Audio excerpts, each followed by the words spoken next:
L'herbe, c'est la vie, quoi. C'est la nature, quoi. C'est indispensable pour vivre, quoi. Ça change du béton, il fait plus frais l'été, surtout là avec les grosses chaleurs. On se promène facilement et je ne suis pas le seul, beaucoup de gens se promènent. Mais là, il y a tel que de la verdure et de l'herbe pour se poser et on respire.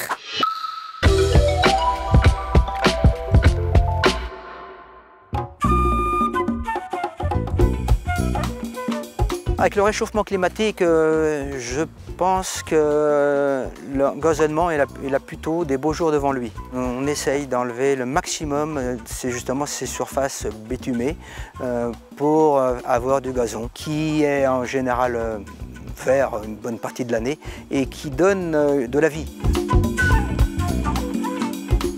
Aujourd'hui, le végétal, il a toute sa place, il a plus sa place que le minéral. Le minéral coûte très cher. Alors que sur un parterre, sur un engazonnement, en fin de compte, il n'y a pas beaucoup de travail à faire de préparation. C'est assez simple, juste préparer la surface du sol, un semis et c'est terminé. Ça peut être aussi facile d'entretien. Il faut dire tel que c'est, nos agents techniques, ils passent moins de temps, ils apprécient plus de faire une tonte que d'arracher de l'herbe au pied des murs. C'est pas toujours évident, quoi. Les agents ont bien cerné la chose. Aujourd'hui, ils sont vraiment adhérents, quoi. Sur la commune, on a défini 4 types d'espaces paysagers. L'espace horticole, nous avons l'espace jardinier, l'espace rustique et enfin l'espace naturel. L'espace plutôt jardinier, nous sommes plutôt sur des gazons d'ornement. Après, on a des lieux spécifiques comme les cimetières ou les futures zones de désimperméabilisation, où là, on va travailler avec de la fétuque. Fétuque pour sa résistance, pour son pouvoir de repartir, de redémarrer à chaque saison.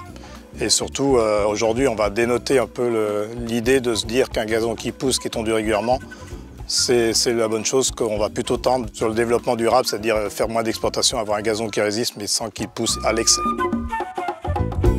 Il faut dire que c'est à nous de nous adapter aussi, et je pense que les semenciers ont travaillé, mais à nous maintenant de nous habituer à aller chercher des gazons plus productifs et plus intéressants pour l'avenir, qui sont plus pérennes aussi. C'est le but de notre travail, quoi. Nos jardiniers ont cette culture et ont cette notion du naturel.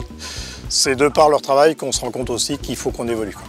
Et pour les années futures, la végétalisation ou la renaturation et les désimperméabilisations sont des atouts.